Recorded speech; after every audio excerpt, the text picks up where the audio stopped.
Hello नमस्कार सत श्री अकाल, केम छो क्लास 10 के विद्यार्थीगण। आज इस वीडियो में हम एक नया टॉपिक शुरू करने वाले हैं जिसका नाम है अरिथमेटिक प्रोग्रेशन।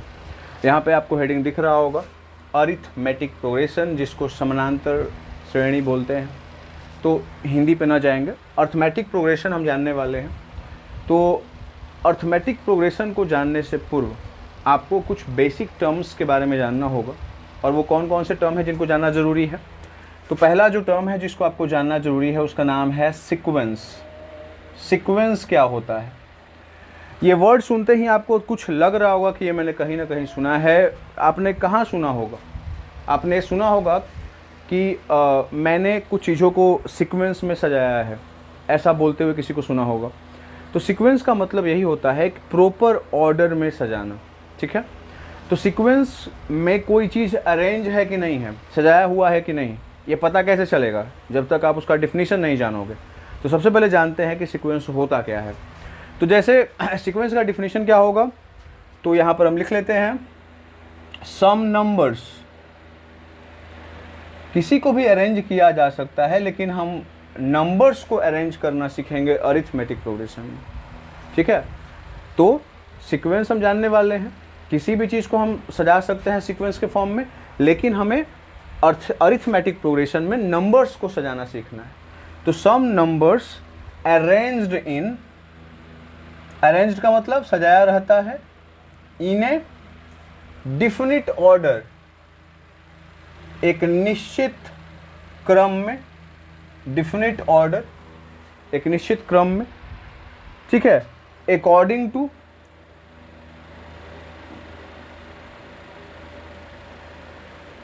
ए डिफिनिट रूल।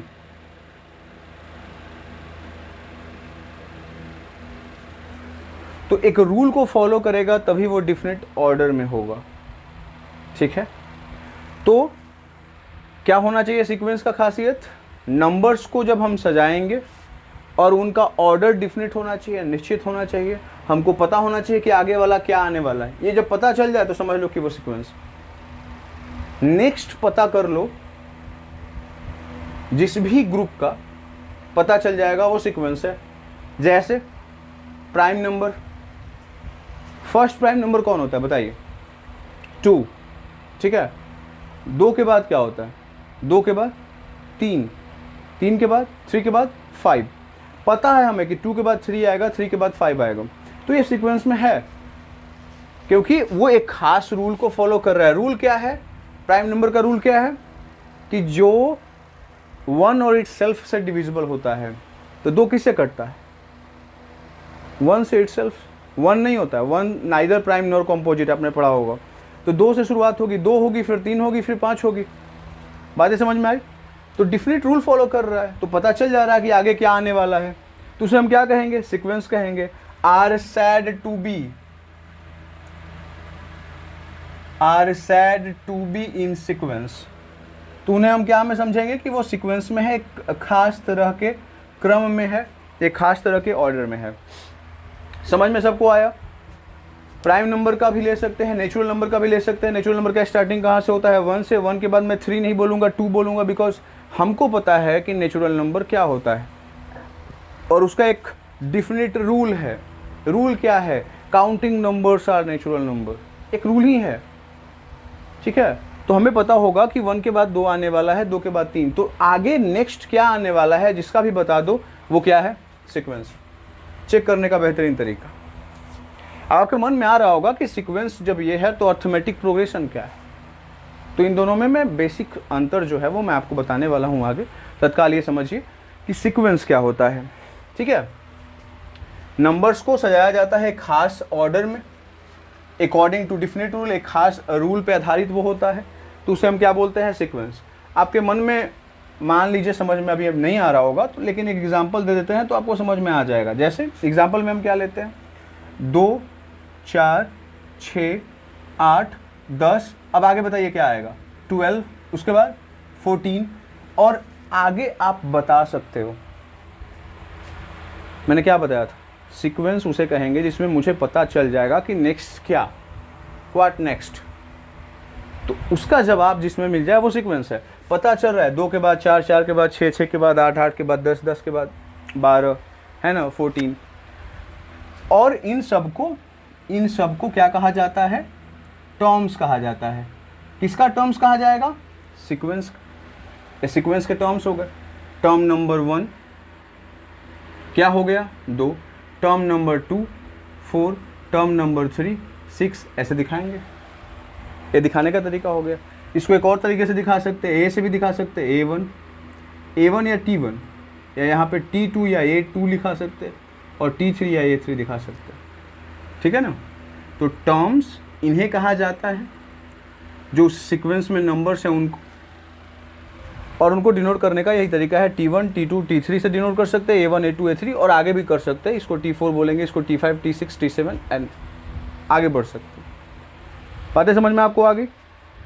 अगर मैं आगे जा रहा हूं और यहाँ पर आगे जाने के बाद, ठीक है ना, मुझे एक नंबर है, मान लीजिए 200 आएगा, 2 के बाद 4 के बाद 6 के बाद 8, 2 से डिविजिबल है तो 200 जरूर आएगा। ठीक है? और ये फर्स्ट टर्म है, ये सेकंड टर्म है, थर्ड टर्म है, फोर्थ टर्म है, फिफ्थ है, सिक्स्थ है, सेवन्थ है। तो आप देख रहे हो ना, फर्स्ट है यानी 2 का आधा, सेकंड टर्म है यानी 4 का आधा, थर्ड है 6 का आधा, 8 है। तो ये तो हम बता देंगे कि 100 पे आएगा। ये 100 टर्म जो होगा वो आपका कौन सा हो जाएगा? 200 होगा। ठीक है? कैसे पता चला? देखो, 2 फर्स्ट पे है, 4 सेकंड पे है, 6 मतलब आधा आधा होते जा रहा है ना। फोर्थ टर्म 8 है तो फिफ्थ टर्म 5 2 जा 10, सिक्स टर्म 6 2 जा 12, तो 100 टर्म 100 2 जा 200। तो ये बड़ा इजी था, तो आप बता सकते हो। आगे जाकर के ये 14 है, ये आगे जाकर के 200 हो गया। इससे जब हार्ड आएगा ना सीक्वेंस, 2 के बाद 4, 4 के बाद 6, 6 के बाद 8, 8 के बाद 10, 10 के बाद 12, 12 के बाद 14, 14 के बाद जो भी आ रहा है, ये पता है हमको, और बहुत ही ईजी है। इससे ज़्यादा हार्ड सीक्वेंस जब आएगा तो आपको पता करना मुश्किल हो जाएगा। पता करना मुश्किल हो जाएगा कि कौन सा टर्म है। तब हम क्या करते हैं कि मान लीजिए इधर कोई संख्या आ रहा हो, उसको मैंने मान लिया वो x है, कोई एक टर्म है वो x है, और इसको मैं मान लेता हूँ, नहीं मालूम है कि कौन सा टर्म है, तो मैं क्या मान लेता हूँ कि ये nth टर्म है। ठीक, बातें समझ में आई? ये फर्स्ट टर्म है, ये सेकंड टर्म है, ये थर्ड है, 4 है, फिफ्थ है, सिक्स्थ है। शुरुआत में तो पता कर लेंगे, लेकिन कोई ऐसा होगा ना जो नहीं पता होगा, है ना। बोला जाएगा कि एक सीक्वेंस है, उस सीक्वेंस में एक नंबर जो है वो 16 है, तो बताइए उस सीक्वेंस में वो किस ऑर्डर में आता है, कैवा नंबर पे आता है? तो आप उसको क्या मान लोगे कि वो nth नंबर पे आता है। कैसे मान लेते हैं कि let the age of Mohan be x, नहीं मालूम रहता है तो x मान लेते हैं। उसी तरीके से अगर आपको क्रम नहीं मालूम होगा, इसका पता है फर्स्ट, इसका second, third, fourth, fifth, sixth, seventh, ऐसे पता है, आगे जाकर के कोई ऐसा टर्म होगा ना जिसका नहीं पता होगा, तो उसको हम लोग क्या मान सकते हैं? nth term. ठीक है, बातें समझ में आ गई? और उसको दिखाएंगे क्या? nth टर्म को कैसे दिखाएंगे? Tn। तो जब नहीं मालूम होगा तो उसको हम nth टर्म मानते हैं, और डिनोट करने का तरीका जो है वो या तो Tn होगा, और एक और आपने जान लिया अभी कि या तो An भी हो सकता है। तो Tn या An से उसे हम क्या करते हैं? डिनोट करते हैं। बातें समझ में आ गई? एक खास ऑर्डर पे है तो सीक्वेंस है, आगे का पता चल जा रहा है बिकॉज एक डिफिनिट ऑर्डर में है, और आगे क्या है? According to a definite rule, एक रूल को भी फॉलो कर रहा है। वो रूल कौन सा होगा? अगर कोई पूछ दे कि रूल कौन सा है बताइए, तो रूल भी बता देंगे कि रूल कौन सा है। कौन सा रूल है? 2n है, 2n के फॉर्म में आप देख लो। और n के जगह पे क्या यूज हो रहा है? n के जगह पे हो रहा है 1 2 3 4 5 एंड सो ऑन, आगे जाकर के आप बढ़ते जाइए। चेक करिए, आप 2 लिखिए और n के जगह पे पहले क्या पुट करिए? 1, तो 2 1 जा क्या हो जाएगा? 2। फिर 2 लिखिए और n के जगह पे क्या लिखिए? 2, तो 2 2 जा क्या हो गया? 4। तो 2 के बाद क्या आ गया? 4। फिर 2 लिखिए और n के जगह पे 3, तो 2 3 जा क्या हो गया? 6। तो 2 के बाद 4 आया, 4 के बाद क्या आया? 6। 2 2 के बाद 4, 4 के बाद 6। तो ये एक रूल हो गया। कौन सा रूल? 2n का रूल। ठीक है, तो जब ये हमको मालूम चल जाता है, जैसे 2n हमको मालूम चल गया कि ये खास रूल है, तो इससे हम किसी भी टर्म्स को निकाल सकते हैं। फर्स्ट टर्म निकालना होगा, n के जगह पे क्या रखेंगे? 1। सेकंड टर्म निकालना होगा, n के जगह पे क्या रखेंगे? 2। थर्ड टर्म निकालना होगा, n के जगह पे क्या रखेंगे? t। देख लो आप, t1 क्या है आपका? क्या होगा? 2 इंटू n के जगह पे क्या? 1, क्योंकि देखो टी एन भी बोलते हैं इसको, तो एन के जगह पे 1 लिखा मैंने, तो यहाँ पर भी रूल में भी एन के जगह पे 1 लिखेंगे, 2 1 जा क्या हो गया 2, तो T2 क्या हो जाएगा 2 × 2 इज इक्वल टू क्या हो गया 4। ठीक है, तो आप देख सकते हो ध्यान से कि अगर हमें मालूम रहे रूल तो हमको सीक्वेंस निकालना आसान हो जाता है ना। निकला 2 के बाद 4, 4 के बाद फिर हम T3 निकालेंगे, 6 सीक्वेंस पता चल जाएगा। बोलो ना हाँ या ना। ठीक है, समझ में आ रही है बातें, बोलिए सब लोग। ठीक है, तो अब आगे बढ़ते हैं।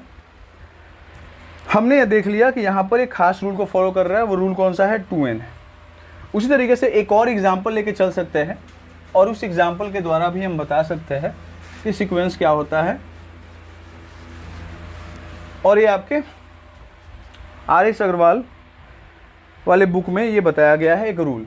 क्या है रूल कि Tn है लिखा हुआ और इज इक्वल टू 2n+1, ये रूल। तो इसे T1 निकल जाएगा, n के जगह पे 1 रखा मैंने, तो क्या हो जाएगा 2 × 1+1 यानी क्या हो गया 3। T2 तो क्या हो गया 2 गुने n के जगह पे क्या रखना है 2 +1, 2 दूनी 4, 4 1 5। T3 हो गया तो 2 × क्या हो गया 3 + 1, 3 दूनी 6 और 6 1 क्या हो गया 7। तो 3 के बाद क्या आ गया 5, 5 के बाद क्या आ गया 7। फर्स्ट टर्म 3, सेकंड टर्म 5 और थर्ड टर्म 7। आराम से निकाल सकते हैं जब हमको रूल मालूम हो। तो सीक्वेंस निकालना कितना आसान हो जाता है जब रूल मालूम हो। और यही तो डिफिनीशन में था, क्या लिखा हुआ था कि some numbers are arranged in a different order. एक खास ऑर्डर में है, 3 के बाद 5 आ रहा है, 5 के बाद 7, लग रहा है ना ऑर्डर में है, और एक रूल को फॉलो कर रहा है। रूल कौन सा है Tn बराबर 2n+1। n के जगह पे वही नंबर ऑफ टर्म्स लिख दो आप यहाँ पर, कौन सा टर्म निकालना चाहते हो। फर्स्ट टर्म तो n के जगह पे 1, सेकेंड टर्म तो n के जगह पे क्या लिखेंगे 2 लिखेंगे।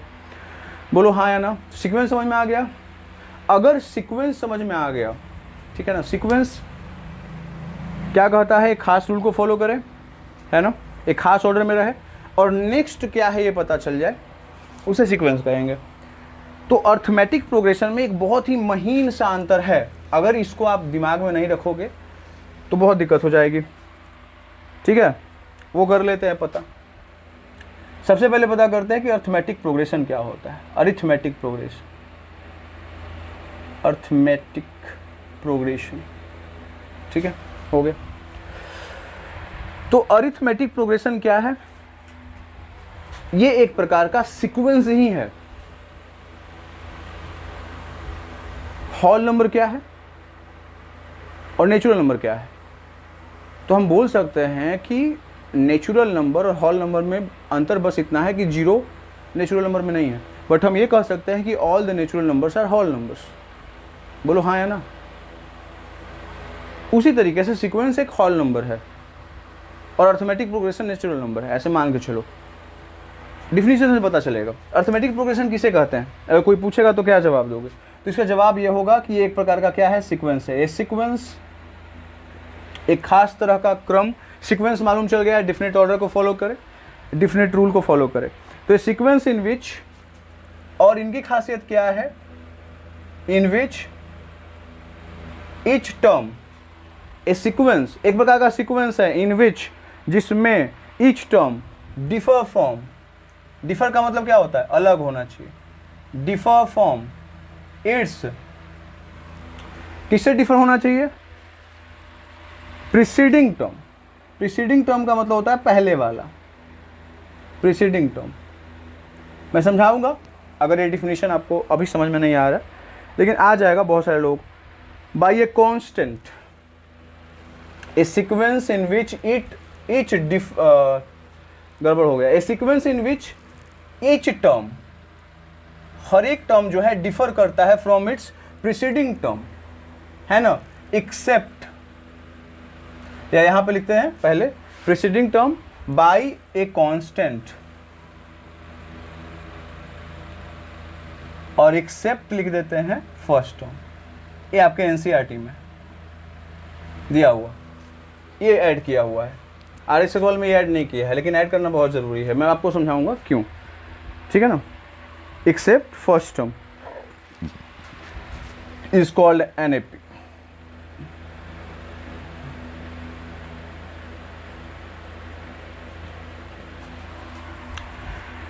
ध्यान से देखिए और समझने की कोशिश करिए क्या बोल रहा है कि एक प्रकार का सीक्वेंस है, ठीक है।